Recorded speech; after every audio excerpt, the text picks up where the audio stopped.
Hey guys, Ricky here. Thanks for coming to day 2 for this photography online photo challenge course thing. Whatever you want to call it, doesn't matter. As always, I'm glad to have you here, and I'm always excited to talk about photography.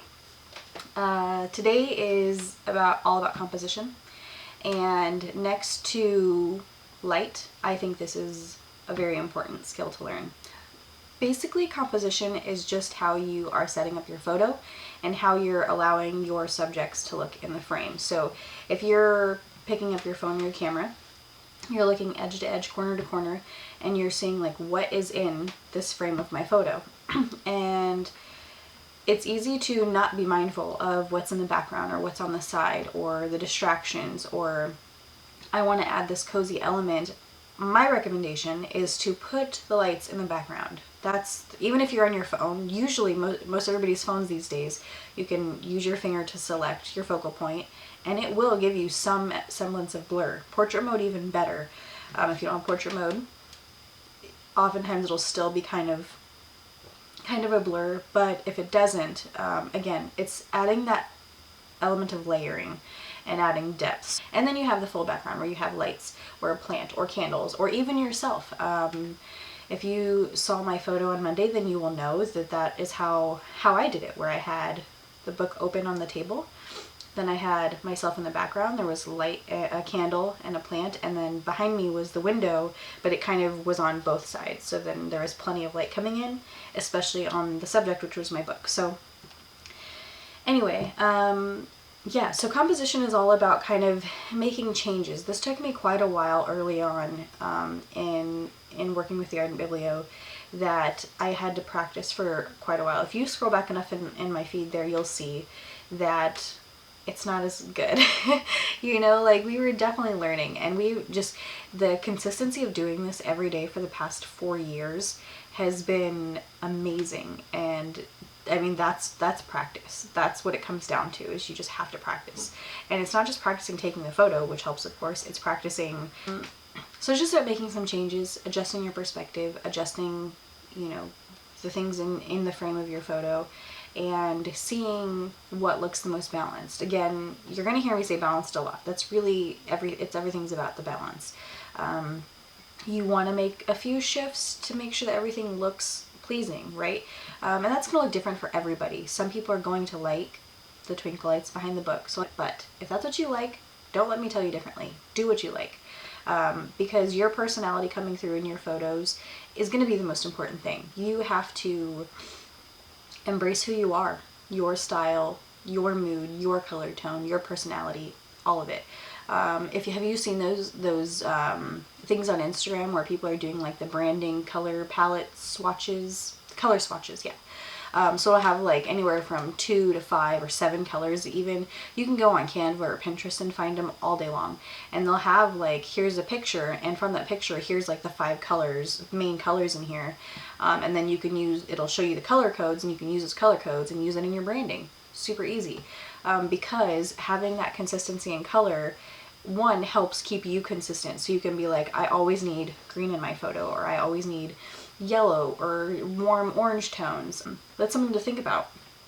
I'm not saying that you have to like go find the color codes and you have to have a palette that you work with. You can keep it very simple. Like, do you always love, you know, again, the neutral tones or a lot of color? You know, just whatever it is that you like, find something that kind of works to stay consistent with. And looking for that when you're composing a photo will help so much. I cannot stress that enough. Like, it makes it easier for me if I'm looking for the balance in our feed, where I'm like, okay, is this kind of the lighter side of a photo, and then here's a darker, and that light and dark balance is one that I really love. So I can kind of have the moodier shot one day and then have a little bit lighter, and that's a lovely balance of light and darker tones on a social feed. Most importantly is removing distracting elements. That Michaela will tell me all the time. That's the number one thing that she notices is a distraction. I think it's because I've kind of trained her to see it that way, where you know, like, what does your whole scene look like? And it's so easy though to just like change your perspective a little bit and make sure there's no distractions around, or like, does this stack of books in the background or off to the side look good in the picture? Or say you're doing food and you have, like, here's your plate, and then you have like a basket of produce or something, but then you have a few things scattered around. Do the few things scattered around add to the image? Are you telling a story there, or is it kind of distracting you? Or does it throw the color balance off, or the overall mood of the photo? And use those other elements, like the plant, the cup of coffee, the books, and you set up kind of framing it that way, and you can shoot with a plant in front of, at the foreground of the photo. So then that's kind of another step you can take, is putting something in the foreground of your photo, or of your setup, and kind of having that, like, are you framing maybe the bottom left of your image with a plant, and then you're forcing the viewer to look through it and see your subject, a person, a plate of food, a book, a cup of coffee. Those are like the number one things that I shoot, so that's like always going to be what I'm referencing. So you know, it's whatever that you're deciding to shoot, your dog, your cat, and like always looking, what can I shoot through, what can I how can I make myself see this photo a little differently? And sometimes it's something that I'm just like, that's going to seem really distracting, and then I end up getting these beautiful color and light you know, pieces into the photo, and I'm like, oh, that works out really good. I shared a picture the other day with an oak leaf hydrangea where I was trying to take photos for that example exactly. So like, here's just shooting the subject with no foreground framing, and then here, or subframing is what it's technically called, or here's me like literally having other leaves and branches in front of my camera, totally in my way, and I shot through it. Just, I was like, is this gonna work?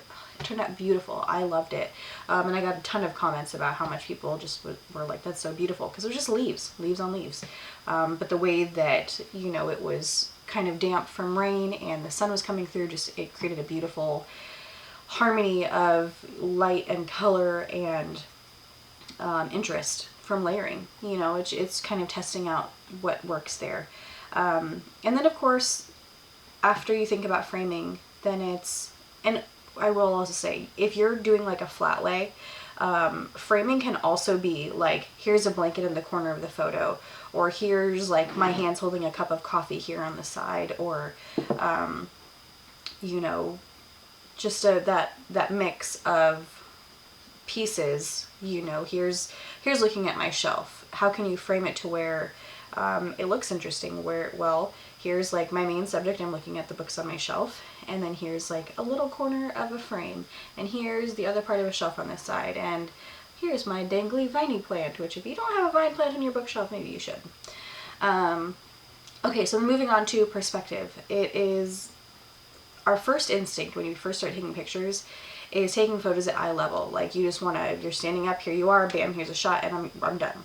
But take that shot and then be like, how can I take this a little differently? Look down, like put the camera down to the photo, or look up to the photo, or adjust your angle left and right a little bit. I do this all the time because sometimes I'll be like, what's my vision today? Or I'll look for inspiration online, which again, if you don't do that, Pinterest and saving your on Instagram, having a place to go for inspiration is so helpful. And then lastly, you can also use light as part of your composition, where if you have a beam of light, or you see one area of the photo is lighter over here and it's darker over here, think about where you can place your subject in relation to that light and the contrast it's creating, where there's going to be some sort of shadow or darkness on the other side of the light. So how can you place your subject in relation to that, and what does that look like? Right, so kind of move your stuff around to see how you can use light in your composition as well. Not just like getting a good exposure in your subject, but now you're thinking a little bit further and you're using it to like create now a mood. It's not just, that's a nicely exposed photo. It's like, oh, that's a great mood. And we are, subconsciously, we are, as humans, we are very driven by the feeling we get for something. Before we can even explain what it is, we know within a split second of seeing something whether or not we like it. If you've studied marketing at all, you'll know that you have like 2 seconds to capture someone's attention, especially on social media, which your intuitive self is just deciding, yes, I like this, and no, I don't like this. right? It's our job as the person behind the camera, or the creators, or the photographers, or the artists, whatever you call yourself, to decide, how do I get somebody to be like, what is it about this that I like, or that someone else will like? What is it that my viewer wants to see? What can I show them from my angle, from my perspective, from being behind the camera? What can I create to show this piece of my world and to make it beautiful? And you can. You don't have to have fancy gear. You don't have to have a beautiful house. My house is a mess all the time.